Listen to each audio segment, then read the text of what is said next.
All right. Today we're going through a new zip code.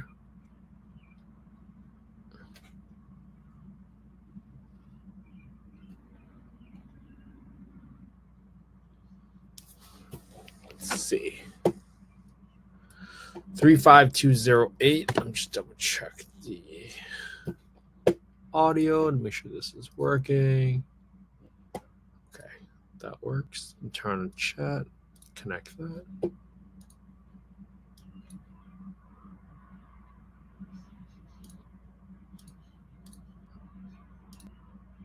Okay. All right, so 35208. Found this property for 130 grand. This is 1505 Fifth Ave West, Birmingham, Alabama. 35208 for 130 grand. Let's go to this property.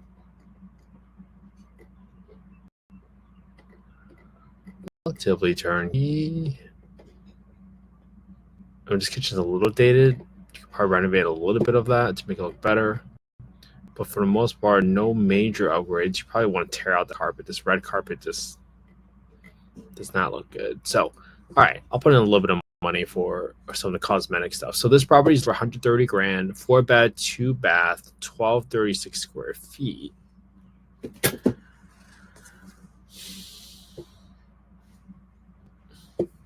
All right, let's go ahead, plug in some numbers here. So first thing I want to do is look for my fair market rents. You can do this by Googling HUD FMR, clicking on fair market rents, and then clicking on access to small area FMRs, looking up FY 2024 FMRs. And we're going to go to Alabama. This is probably in Jefferson County. Let me just double check that by doing a quick search from county. Yep, Jefferson County. All right, so now that I got my fair market rents up in this table, you can look by zip code, by bedroom count, what the maximum rents are. So you're going to see right here that 35208 is going to be 1440 and 1600. 1440 and 1600. That's 35208. Let me just update these. 35208. There we go. That's for 4-bedroom. Just writing down all these numbers because my partners know exactly how I underwrite deals. So this is going to be super straightforward when they try to look at where do these data points come from. Okay. Now that I got my rent ceiling, the next thing I want to do is I want to get my market rents. And I do that by going to affordablehousing.com, going to the owner section, going to the market rent estimator, plugging the address, plugging the bedroom count, and clicking get estimate. And then you're going to come to this area where it says for $1,285, that's the average rent for 25 units within a 1.9 mile radius. For $1,285. Okay. 1921, 1352. I'll get this in there. 1358. All right. Now, when I analyze this deal, even though my rent ceiling was previously disclosed at 1600, when I looked at the HUD FMR, it's 1600, but I see that the market rent is 1285. I'm going to underwrite this deal using 1285. Why is that? Okay, let me pull this up. Let me show you the Housing Choice Voucher Guidebook. Housing Choice Voucher is what was formerly known as the Section 8 program or Section 8 vouchers. So, but you rebranded to the Housing Choice Voucher to kind of get away from the stigma that Section 8 was typically associated with. But regardless, it's kind of the same concept. So, in this scenario, there is a test. It's called the rent reasonableness test. The rent reasonableness test states that the PHA, or the Public Housing Authority, must determine whether the rent to the owner is a reasonable rent in comparison to rent for other comparable unassisted units.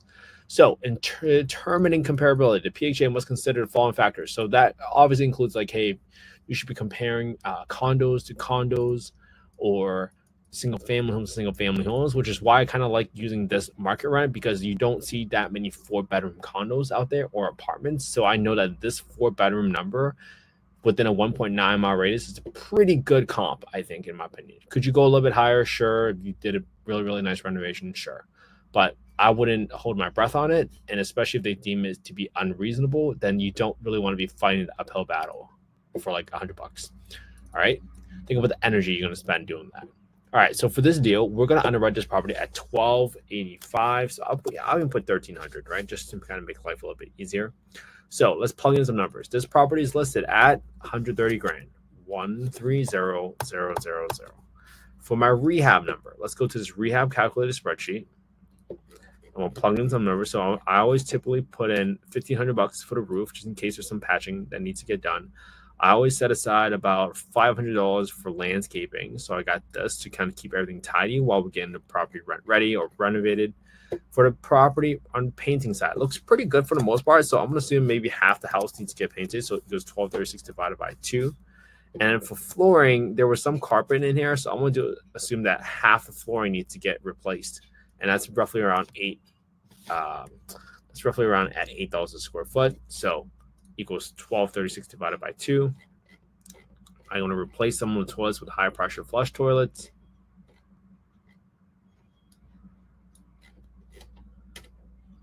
Right here, high pressure flush toilets, $450 each. It's going to leave me with about 11 grand in rehab. Not that bad. Okay. It's probably more than enough to kind of get the property rent ready to our standards. I would argue it looks rent ready from the pictures, but it can't hurt for you to go above and beyond a little bit. Okay. Now, for our property taxes, I'm going to take this number right here from Redfin, $66, 66. And then my insurance number is going to be this number. So I'm going to equals 101 times 1.2 here in B29. The reason I'm multiplying by 1.2 is because I'm adding a 20% premium onto the insurance estimate on Redfin. Why is that? Well, typically that insurance estimate is probably going to be used for someone that's living in a property as a primary residence home. In this scenario, we're not doing that. We are adding a 20% premium, so we account for an increased risk that an insurer will typically look at in an investment property, especially if you're renting out the property. So they view it as more risky. So that's why they're going to charge a little bit more, and why we're adjusting upwards the premium by 20%, which we did that by mathematically multiplying it by 1.2. Okay. Now, we got to set aside 10% of the rents every single month for maintenance. So this is assuming the roof is going to get replaced in 10, 12, 15 years. The water heater is going to get replaced in 7, 10, 12 years. Doesn't matter what it is, but you know that these big capital expenditures will happen at some point because that's just the normal useful life of these assets. And a HVAC will break, right? Sometimes your toilets will clog. So it's really irresponsible for you to underwrite these deals without maintenance, because truly there is going to be maintenance on these properties. And if you don't do it with that in mind, then it does not work, right? In 15 years from now, you might spend about 15 grand on a roof, and you're going to wonder, wow, I've been making $100 a month on these properties, and I thought I was making, but I really didn't make any money because I just spent 15 grand. That doesn't make any sense, right? So don't be that person. All right, so we set aside 10% from property management every single month. We got 5% for vacancy because people always move out eventually. So you got to have some empty expenses or months that are empty. So that's why we have it there. All right. So next thing we want to do is we're going to come over here and we want to calculate our down payment. All right. There's 25% in F19. So I'm going to do in E19, I'm going to equals to my asking price, 130 grand, multiplied by my down payment percentage here. And that's going to get me 32.5K. All right. Now, for my finance amount, let me zero that out. We don't have any assignment fees there. For my principal amount that I'm financing is going to equals to my asking price in B4 minus my down payment amount in E18. And the remaining amount is what I'm going to be financing it at about 8.25%. That's just the interest rate I'm using right now. Obviously, you can do something a little different. Doesn't matter what it is. Just get close to the market. So assuming that is the case, and I rent this out property, at 4-bedroom, if I'm able to get $1,300 in rent, I would be cash flowing $55 a month. That would make it a 1.4% cash on cash return, assuming I bought this property at 130 grand with a $11,600 rehab. Now, assuming it's 25% down with an 8.25% interest rate. Now, let's do one little scenario. Let's do two scenarios, actually. Watch what happens to this cash on cash return number as I lower my asking price. And obviously, this is not investment advice. I'm not soliciting any investments on this call. Simply trying to show you all the steps I take to take emotion out of the deal. And most importantly, analyze the deal, because for every single deal, there is a set of terms that will make this a deal, or there is a price that makes the property a deal. So as I lowered the property to $87,000, you see that it got back up to 10% cash and cash return. So that scenario works. I would be cash flowing $298 on this deal. And assuming I'm renting out for $1,300, I would cash flow $298 on this deal, and that would be a 10% cash and cash return on this deal, assuming I bought this property at 87 grand for the $11,600 rehab, assuming the 25% down, 8.25% interest rate. Okay. Now I'm gonna do a couple things here. Let's play around with the interest rate, right? Let's say the interest rate dropped to 7.25%. Okay. If the interest rate dropped from 7.25%, watch what just happened to the cash and cash return, right? It went up to 11.56. Now, this is going to give me a little bit more leeway. So now all of a sudden I can pay a little bit more for the property and still be okay, assuming my criteria is 10%. So instead of 87, I'm now willing to pay $93,000 for this property because my cash and cash return is still at 10%, right? I'm doing this exercise with you because I want to show you all how does the market environment affect your decision making. If interest rates drop by a full point and everything else stay constant, meaning you're still getting $1,300 for rent, but in this scenario, you will be able to cash flow $312 a month, but now you're willing to pay 93 grand instead of 87 grand, which is the prior scenario that we talked about. Okay. Now, one more thing. Let's say the seller will not budge on 130 grand. So if you want to offer and pitch creative financing as a strategy, well, you can look at, well, if the seller's stuck on 130 grand for the asking price and they definitely want 25% down, what are the levers you can pull to turn this into a deal still? Well, watch what I do with the interest rate. What if I lower this interest rate to 3%? Whoa, okay. How about 2.5? There you go. So I can still buy this property at $130,000 because I'm still going to cash flow 10.2%. I mean, get a cash and cash return 10.2% because my interest rate is 2.5%. So you could go to the seller and say, hey, Mr. Seller, I'm willing to give you 130 grand if you're able to give me the terms that I'm looking for. Right? This is assuming everything else stay constant. It's still $11,600 for the rehab. Still, that didn't change. And now your down payment is going to be still 25%, but you are now having the seller become the bank. And they're going to finance the deal to you because now it is all of a sudden $402 of cash flow. So you're still getting more cash flow, right, per month, but you're offering 130 grand for the property instead of 93 grand, right? Now people might be willing to listen to you more. Now let's do one more scenario. What if the seller went for that deal? What if they went for that deal and now all of a sudden you do an inspection and the rehab has doubled, right? You get somebody out there to look at the property and it just wasn't what you thought was in the photo. So you doubled that rehab to 23 grand. See what happened to the cash and cash return once you doubled it? Went to 8%. Okay, well, how do I turn this back into a deal if the seller was so stuck on their price? Well, the seller's not going to come back on price, but you could say, well, if you gave me 0% interest rate, which means I'm only going to give you principal only payments every single month, then I'd be okay with it because of how much increased rehab I've just done. So my rehab just doubled to $23,000, right?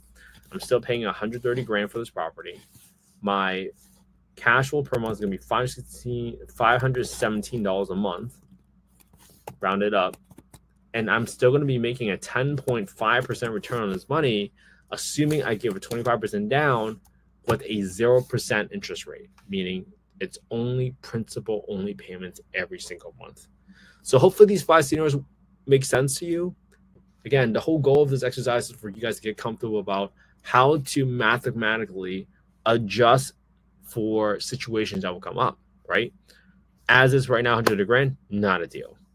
But if it goes to 87 grand to be a deal, right? Or maybe the interest rate drops by a full point to 7.25. Now it's a deal at 93 grand.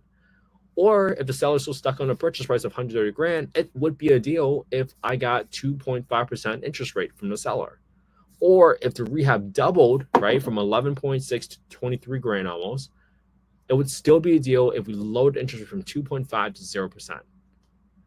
Hopefully that makes sense. And this helps explain and walk through all the different complexity, right? If you take it one lever by lever, that will allow you to get comfortable with the analysis.